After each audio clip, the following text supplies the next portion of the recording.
So after 5 generations of the XM series of headphones, Sony has finally delivered to their longtime followers this, the WH1000XM6. And I got one idea about it ever since it came out. And that is, these headphones happen to be the most overhyped headphones of 2025. Yep, I said what I said, and I am sticking by it. So, my job now is to go ahead and let you know why I feel that way, and more importantly, whether you should be spending $450 plus tax for these headphones, or were these headphones DOA. With that said, my name is Andy. Welcome back to the Spacey Trappers Review channel, where I try to review just a little bit of everything. I got a new background and decor. I got some invigoration in me to do this review. So let's go ahead and get started with the WH1000XM6 review. So real quick, I want to go ahead and just let you guys know for awareness, if you're looking for audio charts or any of that sort, please go ahead and click off of this video, because I will not be producing any type of audio chart. I feel that's fake. And more importantly, what a reviewer's job should be is tell you guys how I feel about these headphones, where I've used these headphones, and how I feel about them overall. Obviously with function, feature, music, this, that, the third. Do these headphones perform? With that said, let's go ahead and just start getting into some of the design and how comfortable are these things.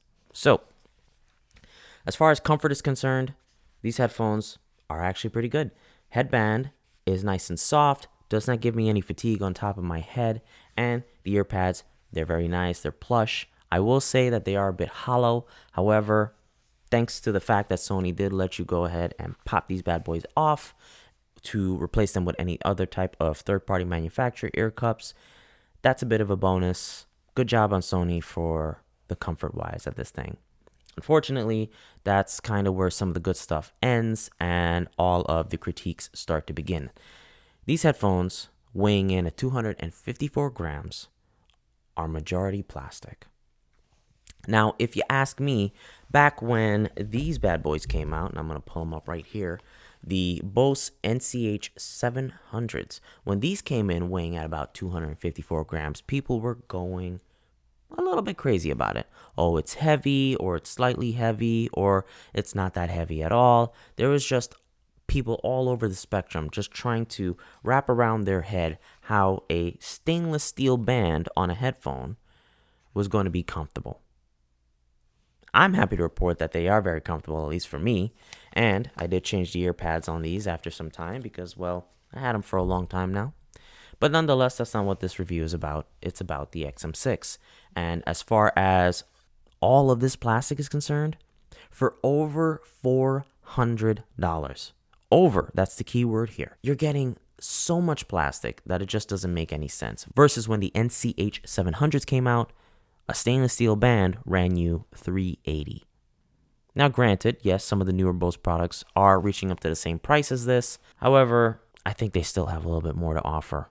But when I'm able to get the second generation Quiet Comfort Ultras, I'll let you know then. For now, these are a dud when it comes to how much plastic they have. Now, some of you may be coming, oh, well, the hinges, they brought the hinges back and there's metal. I'm happy to report, and sad for you guys to hear, that it's just plastic. It's literally just plastic with some metal wrapped around it. And I'm sure inside of this, it's a little plastic piece that's just holding it together. Okay, if you're telling me that you're going to add metal to a headphone, make it this entire piece. I wanted this entire piece to be some form of metal and give some strength and rigidity to these headphones that it truly deserves for $450. Not this. To me, I think it's going to wear and tear pretty quickly over time, especially if you got a big head and you keep going like this. I mean, take a peek at this. It's already looking like it's not having a good time. So, yeah, the hinges, they're bleh. Mediocre metal. It is what it is, however you want to take it.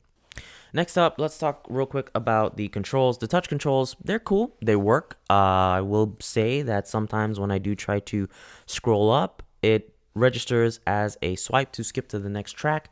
It's not something that happens often, but I thought it was just something to go ahead and notice. As far as the two physical buttons that are on these headphones right now, they're nice, they're clicky, and they are distinct based on their shape and size so that you know which button is which. Now, my biggest gripe about these headphones, or one of my biggest gripes about these headphones, are not even the headphones. It's the case. So lots of folks commend it for being portable and lightweight compared to other brands, and even comparing to the XM5 case, the predecessor. But I'm sorry to tell you folks, it's clunky and it's an oversized hot mess. Don't believe me? Okay, watch this. You see what I got up here? Remember this? You don't? Let me refresh your memory real quick. This is the Sony WH1000XM6 case with the XM6 inside. And guess what? Not only does it fit, it zippers shut. So it's a nice, strong, secure case with a nice, strong zipper to hold your headphones inside. Now, why do I feel the need to go ahead and mention strong zipper, strong this, strong that? Well, all of the paid reviewers are going crazy about the world's strongest clasp on a headphone case. Yes, it's strong. I know you felt that. You didn't hear it. You felt it. But let's be real. All it takes is that once in a blue moon opportunity for you to, let's say, for example, have a lot of stuff in your bag, including a water bottle. And one of those things happens to puncture that water bottle. Or water's just leaking inside. Maybe you didn't close it properly. And it's that easy to pull this thing apart, as you can see. So you're ruining your $400 headphones with either water damage or dust, dirt, debris, whatever the case may be. This is a really non-functional hard case. Other than that, that kind of wraps it up as far as comfort and design is concerned for me. Let's go ahead and just get into some of what I think about the app, some functionality, other functionalities, I should say, about the headphone and feature sets, so on and so forth, and we'll go from there. So, first and foremost, the number one thing that Sony claims that these headphones have is the best active noise cancellation on the market. It's everywhere. It's on their website, it's on billboards, posters, wherever they post this thing, and more importantly, it's on the actual box itself that says this has the best active noise cancellation on the market. And I'm here to tell you, it's not. It is not the best active noise cancellation on the market. No, folks, what Sony has done here is actually made the strongest active noise cancellation on the market. Now, you may be asking me, Andy, what do you mean between strongest versus best? Glad you asked. Let's go ahead and get a little bit scientific, medical, if you want to call it that. Yeah, let's get medical real quick. Did you know that the average human, the normal human, uses their ears to go ahead and balance themselves? That's right. You need your ears to help you balance when it comes to walking, running, jumping, skipping, hopping, whatever it is. If movement is involved, your ears are the reason why you can do it, because it holds your balance. It's all thanks to this little thing called the vestibular system inside of your ear, along with other little veins and this, that, and the third inside that work together cohesively to give your brain all of the signals in order for it to balance. Well, let's go ahead and add someone with sensitive hearing into the mix. Let's add someone with sensitive hearing who just bought the XM6 into the mix. And let's have them wear it on their commute and so on and so forth, blah, blah, blah, blah, blah.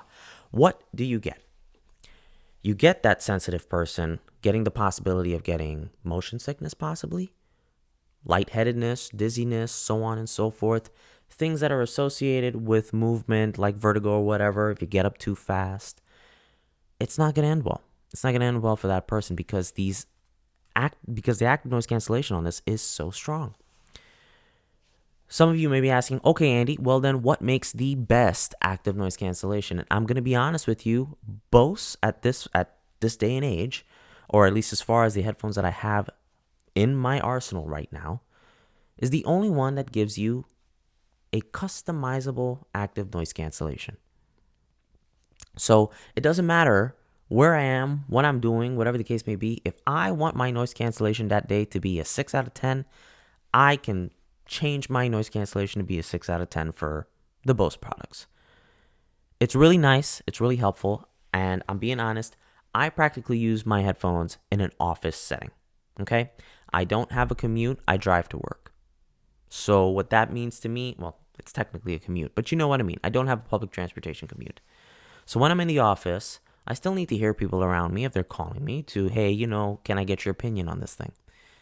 Well, I'm not going to hear people if my noise cancellation is on 10 all the time with music at about, let's say, 45, 50%. I want to be able to customize my active noise cancellation like I do with the Bose. I want to be able to drop that slider down, keep it at a 4 when I'm in the office so that I'm able to go ahead and listen to folks versus having the strongest active noise cancellation on all the time, which I might add, I cannot use while walking. Yes, that's right. I can't use these things with active noise cancellation on while I'm walking. They either have to be in transparency mode or active noise cancellation off. The only time I can use the noise cancellation is while I'm sitting. And that sucks because I didn't pay $450 to just use a certain feature a certain amount of times. Let's go ahead and talk about some other things. This thing has 12 microphones on it, and it still sounds like poor mic quality. I just don't get it. For a company that makes actual handheld microphones, like the same microphones you would use on stage, how are you not capable of making good sounding microphones to capture voice for phone calls and so on and so forth for your flagship pair of headphones? What makes it even worse is that, yes, they do make even smaller microphone chips, or they at least get it from somewhere else for their Sony phones. That's right, folks. Sony still produces phones. They still need mics. And, well, the mic quality on that, I can almost guarantee you, is 10 million times better than this. So this is what the microphone quality via the XM6 sound like. It's mediocre, it's trash. While it can kind of hold itself within the wind, sometimes the wind just takes it over and it just doesn't work. Other times, it works for the most part. You can hear me, I know you can, but it's very muffled. And again, for a company that makes microphones for a living, for a daily, for whatever you want to call it, it kind of sucks that your expensive headphones have not so expensive microphones. So, another giant gripe and honestly miss for these headphones is the lack of USB-C audio pass-through. What does that mean? That essentially means that you can plug the USB-C port up here to not only charge, but to also listen to music at the same time. Why was this feature omitted? I have no clue, but I guess they need something to draw you in to buy the XM7 somehow, right? Transparency mode. I think transparency mode on this thing is actually pretty good. It's pretty close to what Apple can produce via their AirPods Pros or AirPods Max, albeit there's still some caveats here and there, but nonetheless, it does a pretty good job of picking up the outside sound. What it doesn't do a good job at is picking up your voice. You still sound muffled, you still sound grainy. It's a little bit of a letdown, but at least as far as hearing everything from the outside is concerned, yeah, these bad boys actually do a pretty decent job. All right, last but not least, let's go ahead and talk about the app. It is clunky. It is oversaturated. It is not user-friendly. At minimum, some things take at least 2 submenus before you can get to what you actually want. Like the EQ, for example. You must select the EQ on the main page first, then select that you want to make a custom EQ, then you can go and make your custom EQ. Versus, hey, I want to EQ my thing right now.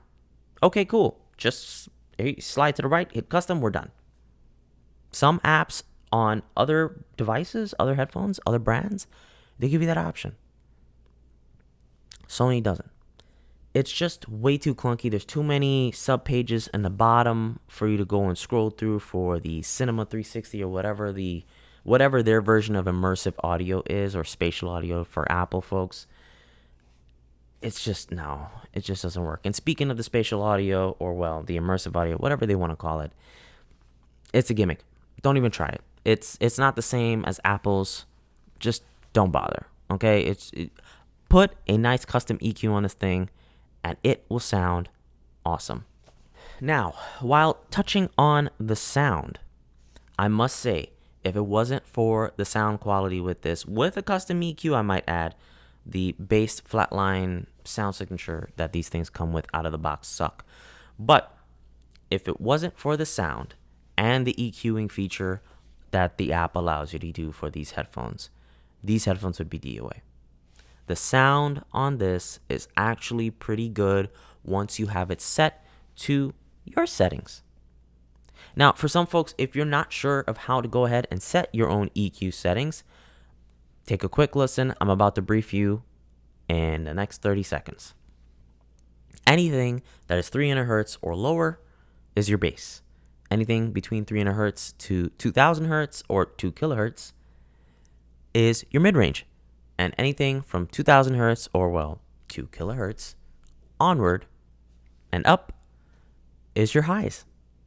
Go ahead and set the EQ exactly to how you want it, how you want the sound. If you want very bass heavy, if you want more vocal heavy, mid-range heavy, whatever the case may be, set it to your preference. And I promise you, these things will actually blow your mind a little bit. And I'll go ahead and pop up somewhere on the screen what my EQ settings are on my app, and more importantly, what my EQ settings are for when I listen to these things wired on my Mac via Apple Music. The wire is so much better than the Bluetooth.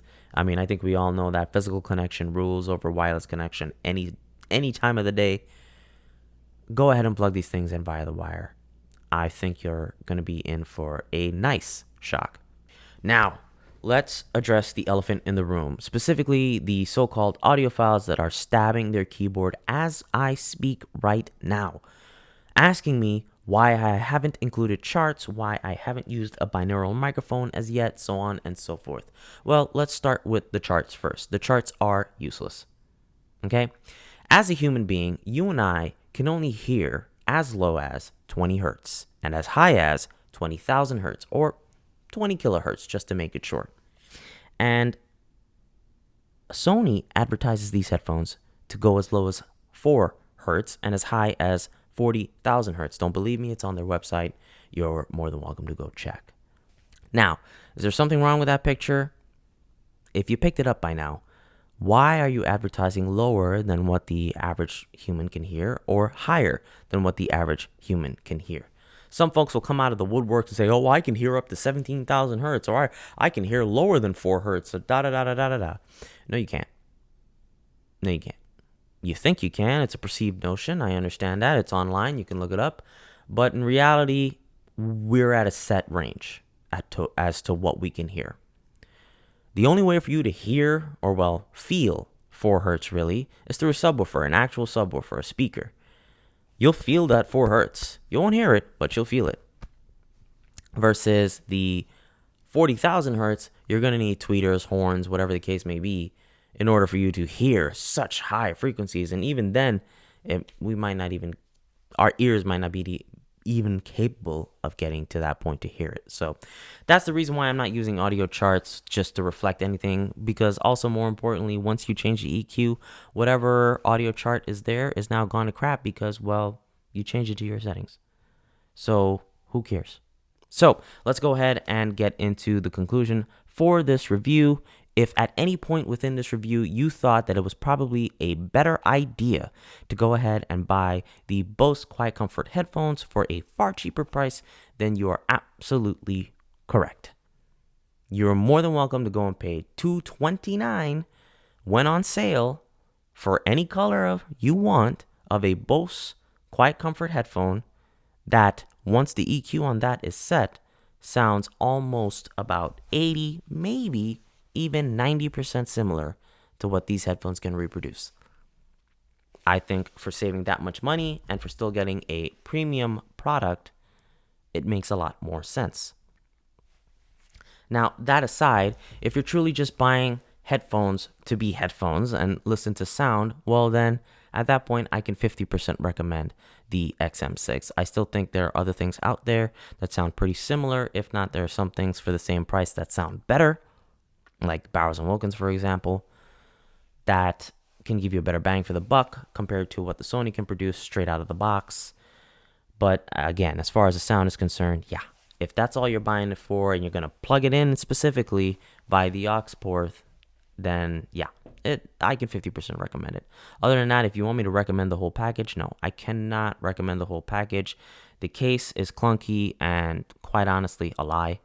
The lack of USB-C audio pass-through is a problem. The lack of non-customization for the active noise cancellation is a problem with how strong it is. It's just way too much plastic. There's just too many caveats in my book for $450 plus tax for me to even remotely recommend this to the average person. You are better off buying a Bose product. Well, that's about it. That's my spiel for this review. I hope you did like it. I hope you enjoyed it. Please like, comment, and subscribe. Share the video. You never know when somebody may need a different perspective than an overhyped one about the XM6. With that said, I will go ahead and catch y'all in the next review.